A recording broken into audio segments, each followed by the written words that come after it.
Shalom, selamat malam sahabat-sahabat RBT. Pada malam hari ini kita akan mulai kembali sesi RBT kita pada hari ini.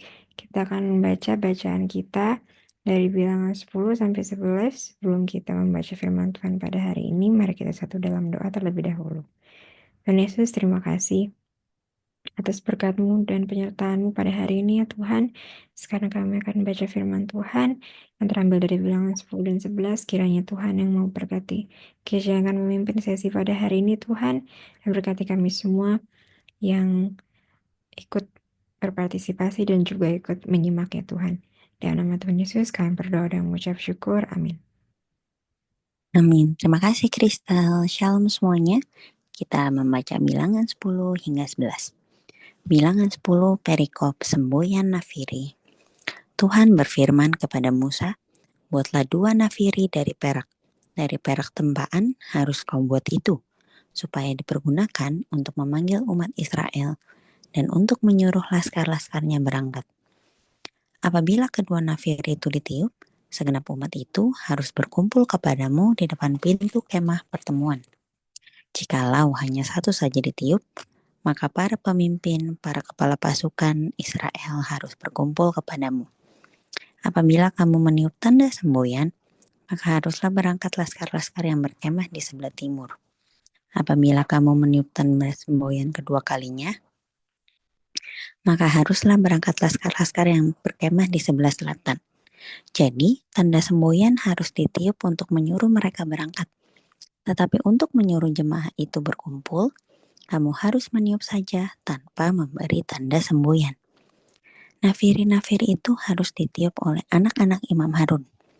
Itulah yang harus menjadi ketetapan untuk selama-lamanya bagimu turun-temurun. Dan apabila kamu maju berperang di negerimu melawan musuh yang menyesakkanmu, kamu harus memberi tanda semboyan dengan nafiri, supaya kamu diingat di hadapan Tuhan Allahmu dan diselamatkan daripada musuhmu. Juga pada hari-hari kamu bersukaria, pada perayaan-perayaanmu, dan pada bulan-bulan barumu, haruslah kamu meniup nafiri itu pada waktu mempersembahkan korban-korban bakaranmu dan korban-korban keselamatanmu. Maksudnya supaya kamu diingat di hadapan Allahmu. Akulah Tuhan Allahmu. Perikop berangkat dari Gunung Sinai. Pada tahun yang kedua, pada bulan yang kedua, pada tanggal 20 bulan itu, naiklah awan itu dari atas kemah suci, tempat hukum Allah. Lalu berangkatlah orang Israel dari padang gurun Sinai menurut aturan keberangkatan mereka. Kemudian diamlah awan itu di padang gurun Paran. Itulah pertama kali mereka berangkat menurut titah Tuhan dengan perantaraan Musa. Terdahulu berangkatlah laskar yang di bawah panji-panji Bani Yehuda menurut pasukan mereka. Yang mengepalai laskar itu ialah Nahason bin Aminadab. Yang mengepalai laskar suku Bani Isakar ialah Netaneel bin Zuar. Yang mengepalai laskar suku Bani Zebulun ialah Eliab bin Helon. Sesudah itu, kemah suci dibongkar, dan berangkatlah Bani Gerson dan Bani Merari yang mengangkat kemah suci itu.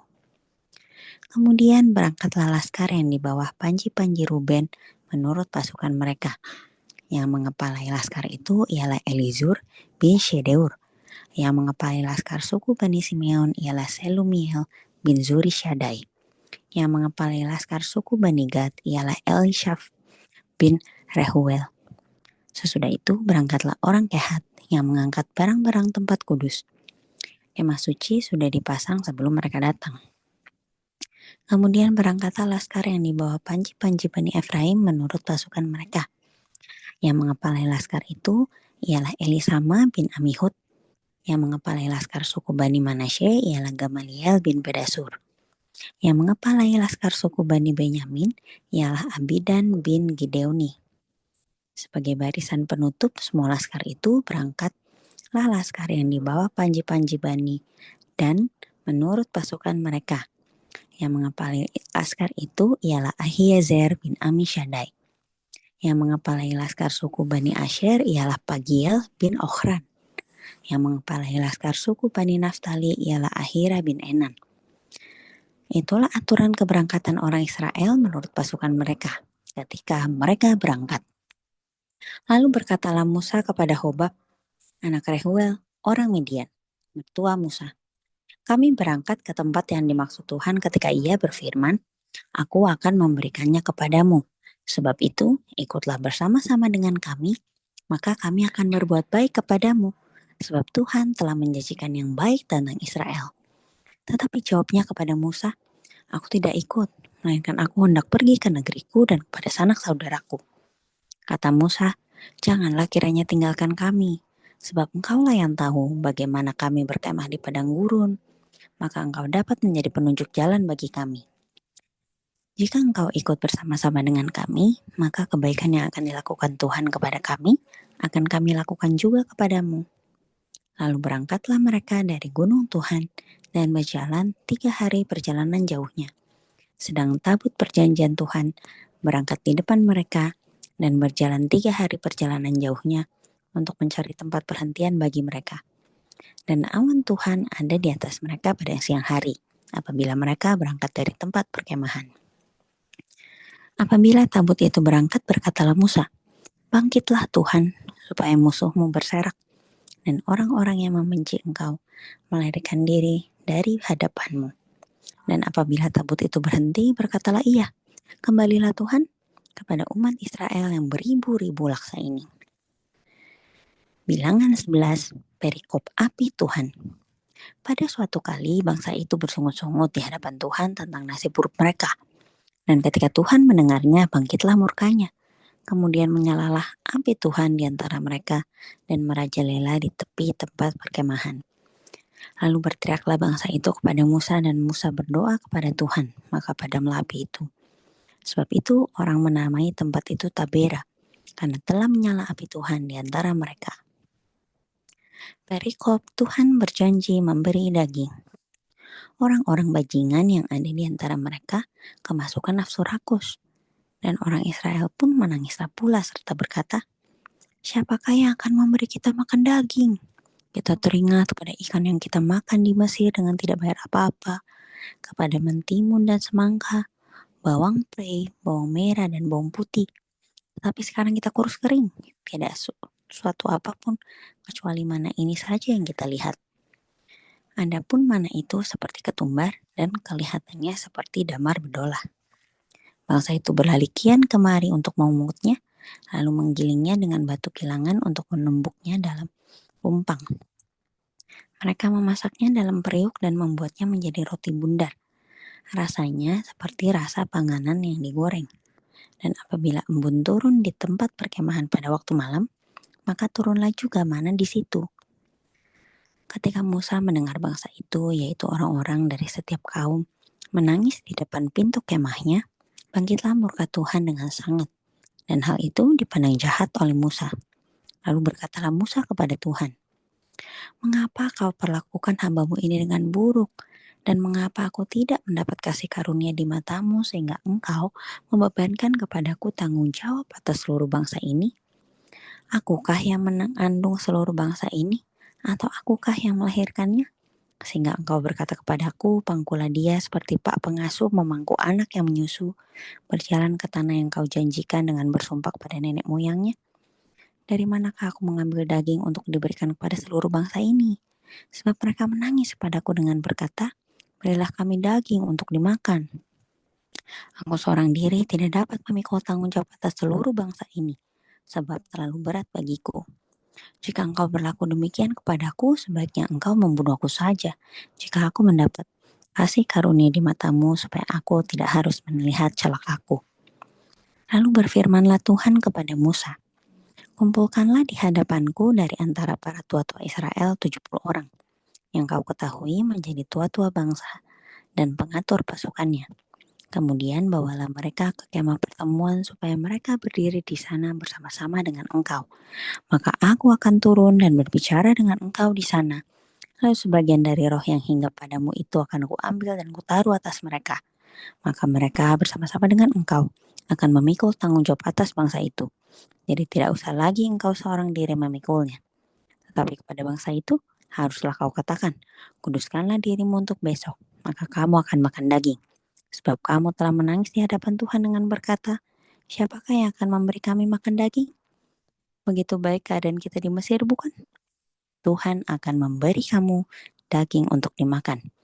Bukan hanya 1 hari kamu akan memakannya, bukan 2 hari, bukan 5 hari, bukan 10 hari, bukan 20 hari, tetapi genap sebulan lamanya sampai keluar dari dalam hidungmu dan sampai kamu muak karena kamu telah menolak Tuhan yang ada di tengah-tengah kamu dan menangis di hadapannya dengan berkata, untuk apakah kita keluar dari Mesir? Tetapi kata Musa, bangsa yang ada bersama aku ini berjumlah 600.000 orang berjalan kaki, namun engkau berfirman, daging akan kuberikan kepada mereka dan genap sebulan lamanya mereka akan memakannya.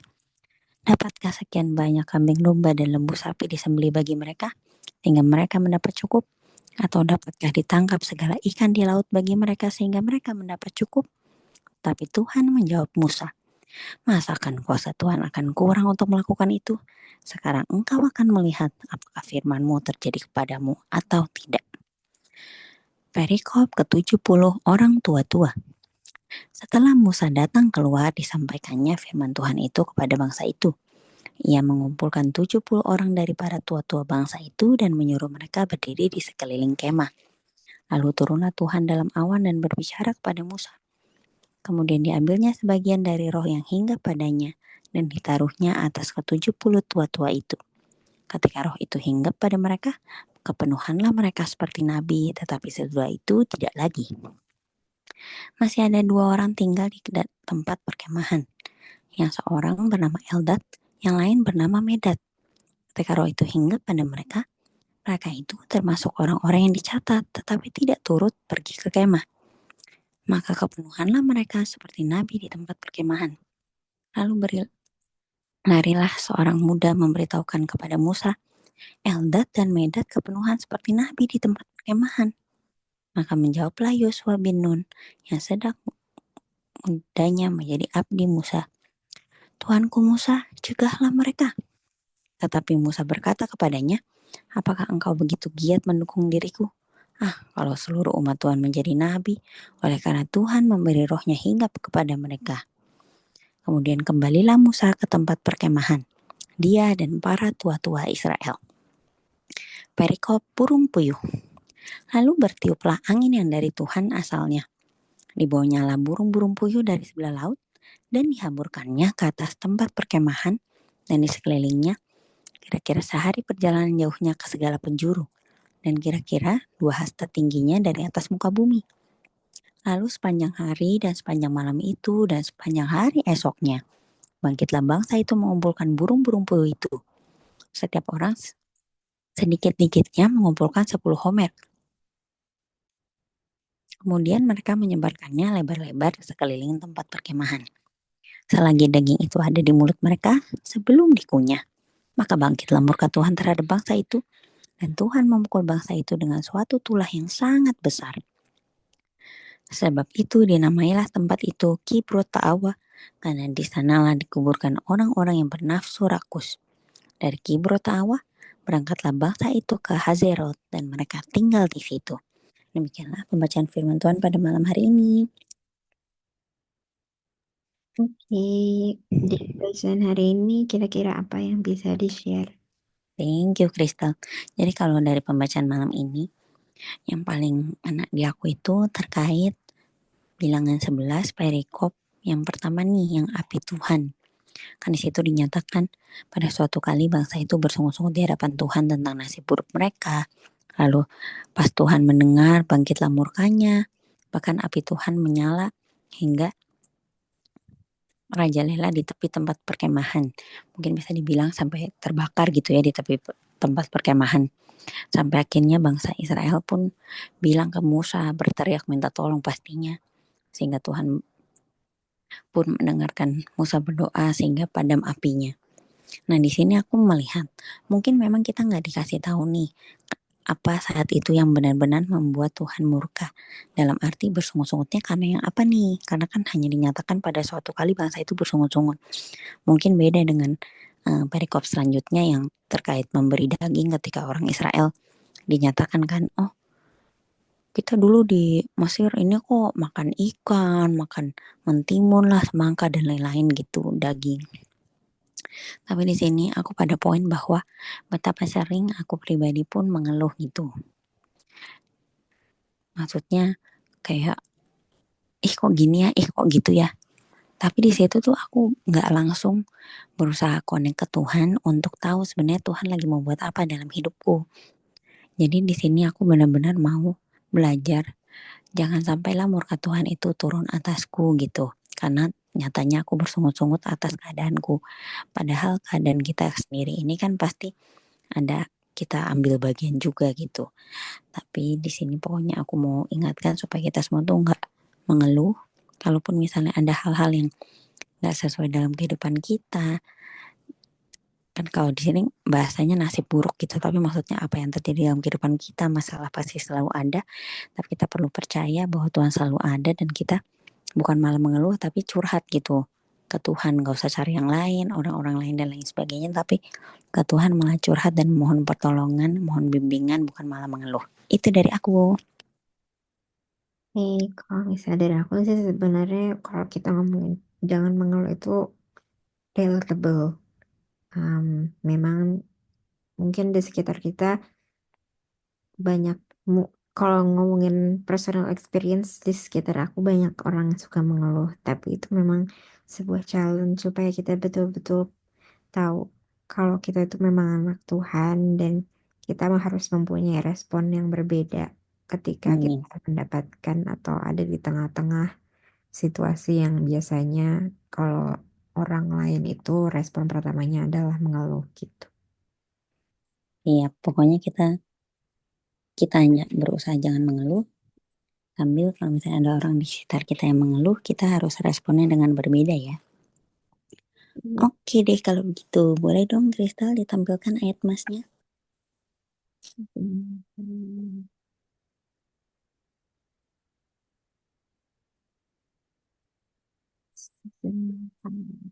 Ayat mas ini dari bilangan 11 ayat 1. Sebenarnya tadi pas kita sharing juga udah dibacakan ya.